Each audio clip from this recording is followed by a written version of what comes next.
Bonsoir à tous et bienvenue dans le Grand News Soir. Dans l'actualité de ce dimanche soir, des mails terrifiants ont été envoyés à des élèves de 5 collèges et lycées de l'académie d'Amiens en Somme.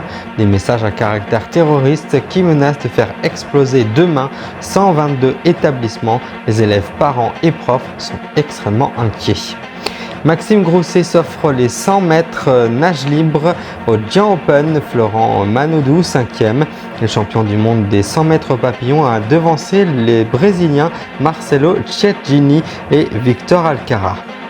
Et puis 48 heures après l'attaque terroriste sur le sol de la Russie à Moscou, Vladimir Poutine choisit son bouc émissaire et cible l'Ukraine avec de nouvelles frappes et Kiev qui riposte en direction de Sébastopol. Et un attentat qui a fait plus de 130 morts à l'heure où on se parle, qui a revendiqué à l'État islamique. Les 4 auteurs présumés de l'attaque sont arrivés devant les caméras au siège du comité d'enquête et en ce jour de deuil national à Moscou. C'est ce que nous verrons en fin d'édition. Sur les téléphones de plusieurs lycéens, des messages anxiogènes et à caractère terroriste ont été découverts son auteur se présentant comme un combattant État islamiste. À l'explosif, ils évoquent des attaques contre 122 collèges et lycées dans les Hauts-de-France. L'inquiétude est mise chez les élèves. J'ai peur de retourner au lycée. Je pense que j'irai avec la peur au ventre, disent certains. Reportage Marie Bougot pour l'édition du soir. Sur les téléphones de ces lycéens, un mail anxiogène découvert hier matin. Non, il parle des morts, etc., qu'on va le payer cher. Un message de menace à caractère terroriste. Son auteur se présente comme un combattant du groupe État islamique et évoque des attaques à l'explosif demain contre 122 collèges et lycées des Hauts-de-France. L'inquiétude gagne ses élèves. J'ai peur d'ailleurs retourner au lycée. Maintenant on vit dans un monde où on doit tous plus rester seuls, qu'on doit rester en groupe pour éviter les problèmes. J'essaye de me dire que ça se trouve c'est faux, mais je sais très bien qu'il peut se passer quelque chose à n'importe quel moment. Donc je pense que j'irai, mais avec la boule au ventre. Ces menaces ont été envoyées via l'ENT, l'espace numérique de travail des établissements. Un site sur lequel professeurs, élèves et enseignants peuvent échanger. Les auteurs se seraient emparés de certains comptes puis auraient diffusé à grande échelle leurs messages malveillants. La semaine dernière déjà, une 50aine d'établissements en région parisienne avaient été visés par une attaque similaire. Les syndicats enseignants se disent préoccupés. Je ne veux pas dire que la coupe est pleine, mais en tout cas, ça commence à être extrêmement difficile à gérer. L'important maintenant, c'est de commencer à travailler sérieusement. Ça a été fait depuis Arras, on ne va pas dire que rien n'a été fait, il y a du travail qui a été effectué, mais il reste encore beaucoup de boulot. Et en lien avec l'administration, avec le rectorat, il faut absolument commencer à apporter des réponses aux collègues, aux élèves, à leurs familles. L'accès au compte ENT a été suspendu jusqu'à nouvel ordre dans la région. Demain, les établissements resteront ouverts dans des conditions de sécurité renforcées. Le Premier ministre a de son côté promis la semaine dernière de traquer les auteurs de ces menaces. Battu samedi sur les 50 mètres nage libre par Florent Manodou, Maxime Grousset a pris sa revanche ce dimanche à Giant Open de Saint-Germain-en-Laye. Côte en côte en ligne d'eau 5 et 6, les deux Français ont livré une très belle bataille. Vous allez le voir en tête sur la première longueur. Florent Manodou a ensuite craqué à l'inverse de Maxime Grousset qui, lui, a pris la tête sur le retour pour ne plus la quitter jusqu'à la touche finale. Adrien et Mardohan. C'est un duel attendu sur 100 mètres avec Florent Manodou contre Maxime Grousset. L'excellent départ du triple médaillé olympique sur 50 mètres nage libre, Florent Manodou, qui est devant, et Nance Pazelier qui en profite également à la ligne d'eau numéro 6. Florent qui a vraiment un très bon start, début de 50 mètres, le spécialiste du 50 mètres nage libre, 50 mètres papillon. Maxime Grousset un tout petit peu derrière pour l'instant, qui vit en 3e position. A-t-il la capacité de revenir? Tout ça dans un mouchoir avec Nance Mazelier qui est tout près également. Et pour l'instant, le travail qui est fait par Maxime Grousset. Florent Manodou en 2e position, Cherigini également à la ligne d'eau numéro 3, Cherigini ou bien Maxime Grousset qui va aller chercher la victoire devant Cherigini. Et Nance Mazelier peut-être pour la 3e place 49 secondes, il n'y a pas eu d'excès de vitesse, mais la victoire pour Maxime Grousset devant Chériguini et Alcara finalement qui devance Nance Mazelier de rien du tout pour la 3e place. Eh bien Maxime Grousset a assuré l'essentiel, la victoire, mais on sent que c'est une compétition de fin de meeting également. Hein. Oui, c'est un peu compliqué là pour les nageurs, mais c'est la première victoire pour Maxime Grousset sur cette finale de Giant Open. Donc lui aussi repart avec une médaille d'or sur cette compétition. C'était relevé, il y avait quand même du monde. Et voilà, ils se sont pas cachés, ils ont essayé. Florent est parti très vite. On sait que c'est pas forcément sa spécialité, ce 100 mètres, lui qui a beaucoup de vitesse. Il faudra, si à un moment donné, il veut pouvoir exister sur ce 100 mètres nage libre, qu'il parvienne à construire un 100 mètres plus cohérent et plus stable. Retour à l'actualité à l'international, Vladimir Poutine qui a fait un choix affirmé depuis l'attentat de Moscou ce week-end se cache la main de Kiev.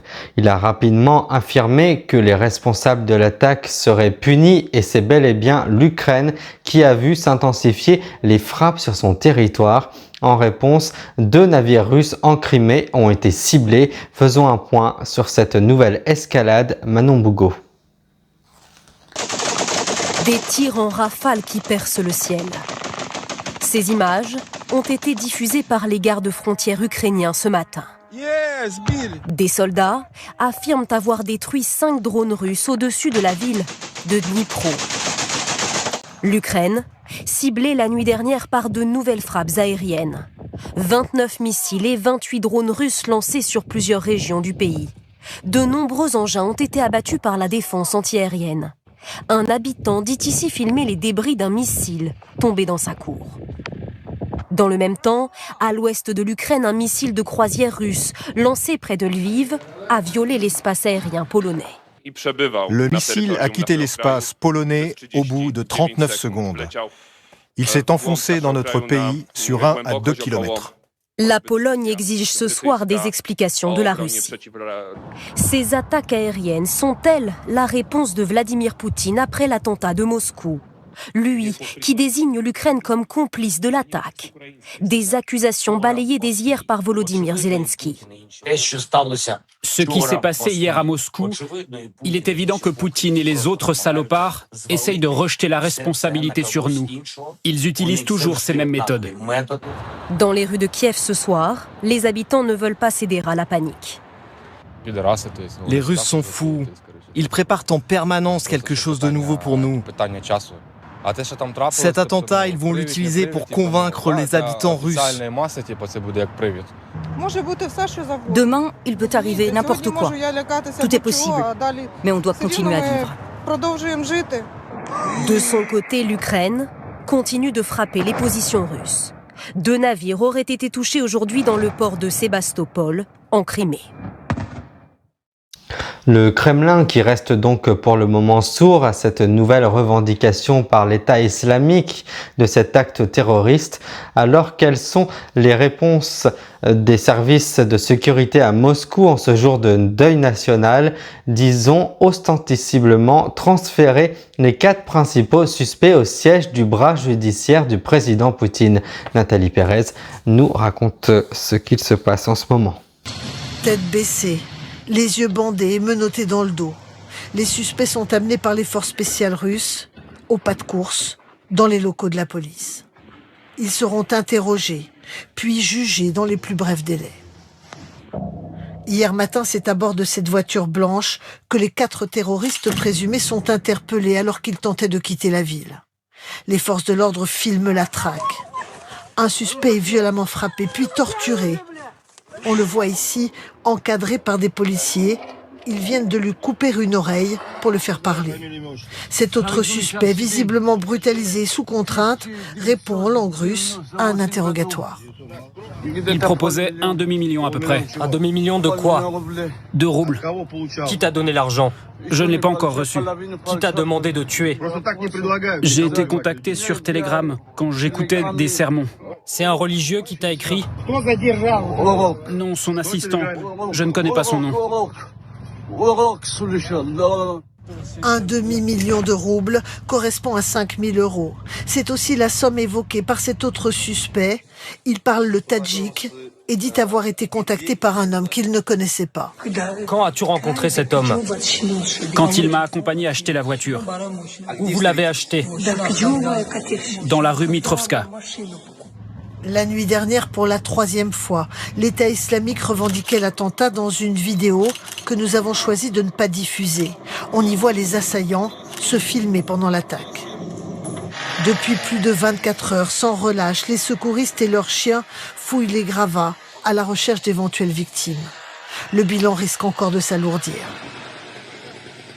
Cet après-midi, c'est pour son peuple endeuillé que le président russe s'est recueilli dans une petite chapelle au nord de Moscou. Un peuple meurtri qui réclame justice. Certains disent ne pas croire à une attaque commanditée par le groupe État islamique. Mais Daesh a revendiqué. Peu probable. C'est peu probable. Je ne sais pas à qui ça profite tout ça.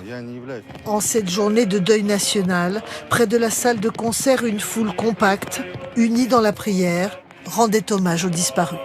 Cet acte terroriste revendiqué par une branche Daesh replace le groupe djihadiste au cœur de l'actualité. Comment l'organisation terroriste islamiste est-elle désormais organisée ?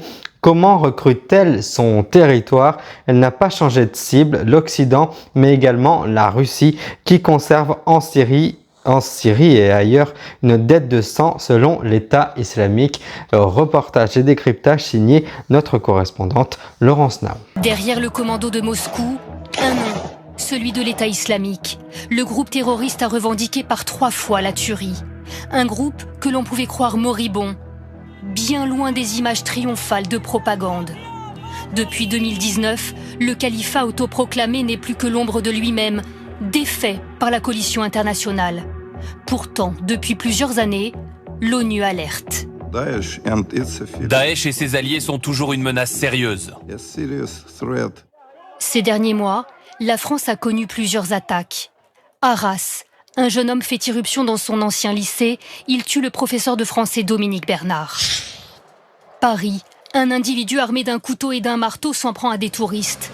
Aucun lien entre les deux attaques, mais un point commun, les 2 terroristes présumés se réclament de l'État islamique. En Belgique, un homme abat 2 supporters de foot suédois avant de crier Allahu Akbar.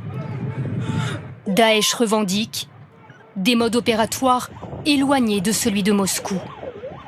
Alors on avait plutôt l'impression d'un État islamique replié sur des individus isolés qui agissaient de manière spontanée contre des cibles finalement très limitées. Et on semble, à travers cette attaque, renouer avec des opérations de type commando, spectaculaires, qui mobilisent un certain nombre de cellules et qui s'inscrivent dans une logique transnationale. L'État islamique frappe partout, quasiment toutes les semaines en zone irako-syrienne. En janvier dernier, c'est en Iran, un double attentat qui fait 84 morts. En Jordanie, une base internationale est prise pour cible. 3 soldats américains sont tués dans une attaque de drone.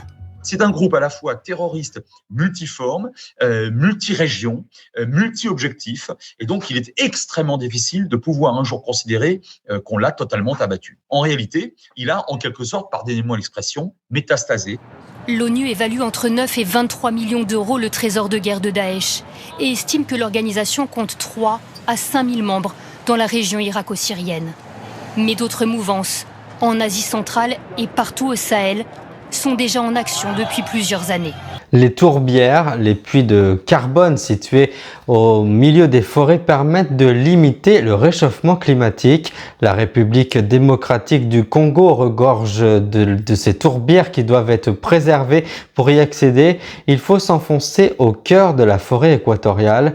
La plus grande tourbière tropicale du monde se situe au milieu du bassin du Congo. Immense poumon vert, elle s'étend sur l'équivalent du tiers de la superficie de la France.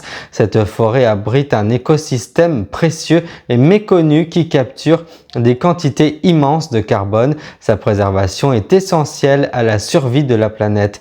Nicolas Bertrand nous embarque dans les forêts du Congo. Pour y accéder, il faut s'enfoncer profondément dans la forêt équatoriale. Ici, au milieu du bassin du Congo, se trouve la plus grande tourbière tropicale du monde, sur près d'un tiers de la superficie de la France. Un écosystème précieux et méconnu qui capture des quantités immenses de carbone. Sa préservation est donc primordiale pour la survie de la planète. Ces chercheurs congolais et britanniques veulent percer les mystères de cette tourbière et mènent régulièrement des expéditions en pleine forêt vierge. Après 1 heure de marche dans ce milieu marécageux et hostile, à côté, il y a des fourmis. Souvent, quand ça te pique, ça te donne la fièvre. ils trouvent de la tourbe. Cette accumulation de végétaux morts qui se décompose très lentement grâce à l'humidité ambiante et garde ainsi le carbone sans le relâcher dans l'atmosphère. C'est cette équipe de scientifiques qui a découvert en 2012 l'existence de tourbières du bassin du Congo. C'est bon ? Depuis, ils sondent les sols pour mesurer la taille et la composition exacte de ces tourbières. Dans cette carotte, nous avons un échantillon de tourbe. Ces échantillons nous permettent de calculer réellement la quantité de carbone.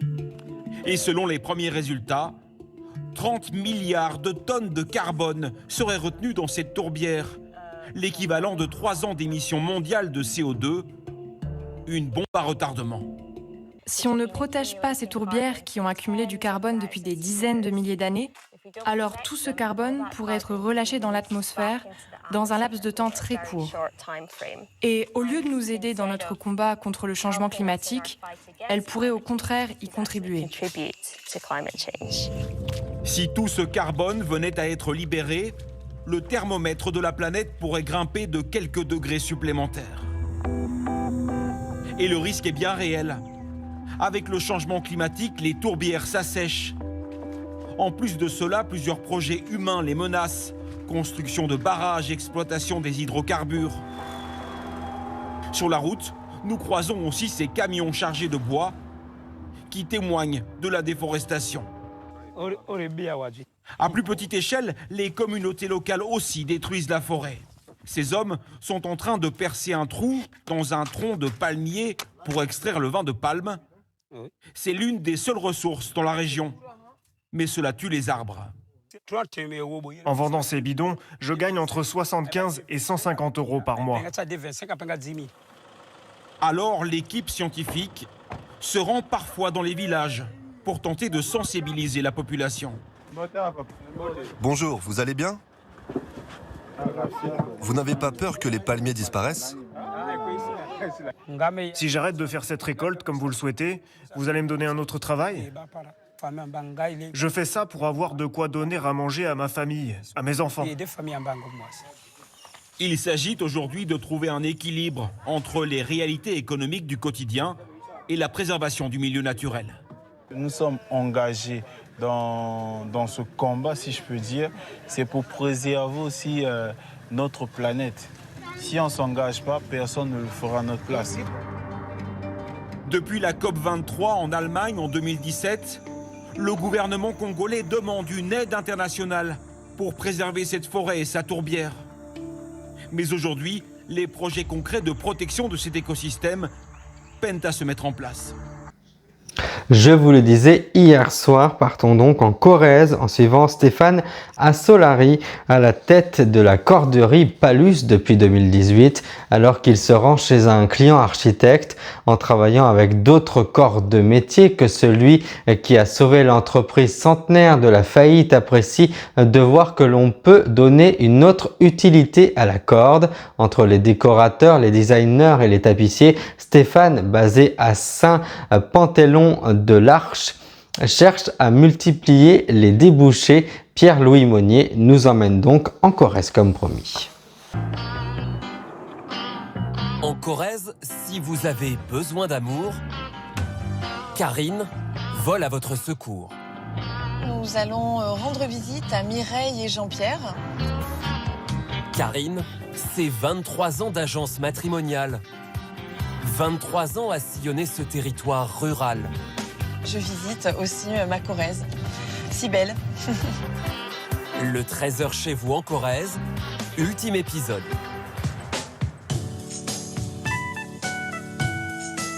Avant de parler d'amour, un peu de patience. On va parler d'avenir.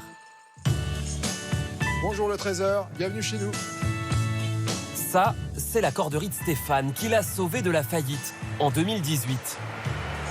Aujourd'hui, nous allons laisser les cordiers travailler. Salut Nicolas, salut Stéphane. Tu vas bien? Ça va et toi? Ça va, merci. Nous suivons Stéphane chez ce client. Je vous présente Nicolas Loubignac, qui est maître artisan décorateur, et puis qui est un très bon client de la corderie.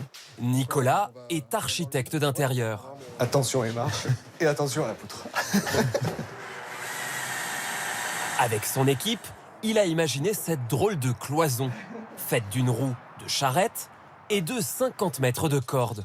Stéphane la découvre pour la première fois. J'adore, je suis fan. Et surtout, ça donne une vraie autre utilité pour la corde. Voilà. Et donc un marché. Ouais, et donc un marché, ouais, absolument. Ouais. Et un avenir, surtout ça, un avenir. Dans l'immédiat, le prototype va rester là. Je trouve que ça prend bien sa place. Entre les décorateurs, les designers, les tapissiers, le BTP, les artistes, Stéphane cherche à multiplier les débouchés. Ça valait le coup de venir alors? Ah, ça vaut toujours le coup de venir, ouais, ça c'est sûr. Ça c'est toujours des moments intéressants pour moi. Et puis après, je vais faire des photos et je vais ramener ça à l'équipe pour leur montrer. Ouais. Ça va les rendre fiers? Ah ouais, je pense, ouais. Ah ouais. Voilà donc pour la belle histoire de cette corderie centenaire. À 60 km plus au nord, un couple file le parfait amour. Et ça dure depuis 3 ans. Bonjour Mireille, Jean-Pierre, comment allez-vous? Mireille a 70 ans. Jean-Pierre, 74 ans. Karine a joué les entremetteuses. Je suis très contente de les voir, je les vois rayonnants et ils m'ont l'air très heureux. Vous allez prendre un café, Karine? Allez, avec plaisir, je vous remercie. Mireille est veuve depuis 10 ans. Elle n'a pas le permis de C'est conduire. vous qui lui avez offert ces jolies roses? Oh là là, toujours aussi bienveillant et prévenant. Hein. Elle a essayé les rencontres sur Internet avant d'appeler Karine. Je l'ai rencontrée sur un journal et c'est là qu'elle m'a dit après, mais oui, Mireille, c'est quelqu'un qui vous correspondrait tout à fait. Et voilà comment l'histoire est née. De la solitude à la plénitude. On se quitte plus. C'est bien, c'est trop bien.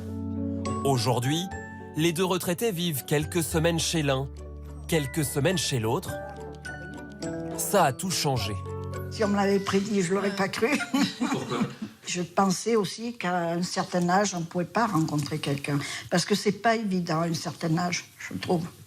Vraiment, je suis heureuse. Hein, n'est-ce pas? Voilà. Ça fait quoi de faire le bonheur des gens, en fait? Quand on reçoit le papier en disant « Merci Karine, rencontre positive, c'est super », mais moi je suis super contente. J'ai réussi ma mission et puis voilà, il y a 2 personnes voilà, qui ne sont plus seules. Oh, ma petite Mireille alors. Ouais, des pleurs de joie, hein, des larmes de joie. Hein. Ouais, oui. Allez, on va mon toutou. Des Corréziens tournés vers l'avenir, à 70 et 74 ans, comme à 21 ans. Au volant, c'est Aubin, notre jeune éleveur de vaches. Aujourd'hui, il va nous présenter ses nouveaux pensionnaires. C'est mon bâtiment et... C'est toi le patron, là? C'est moi le chef. Dans ce hangar, 10 000 canards. Ils ont 25 jours et pèsent autour d'1,1 kg. Mon père passe devant, il écarte les canards. Et moi, je passe derrière avec la pailleuse et je répartis de la litière. En pleine crise agricole, Aubin se diversifie. On fait jamais la même chose, voilà. C'est tout le temps varié. Et vous vous reposez quand? La nuit, on a bien le temps de se reposer la nuit. Normalement, les canards devraient gambader ici, à l'extérieur. Mais en période de grippe aviaire, ils sont confinés. Malgré tout, Aubin tente de rester serein.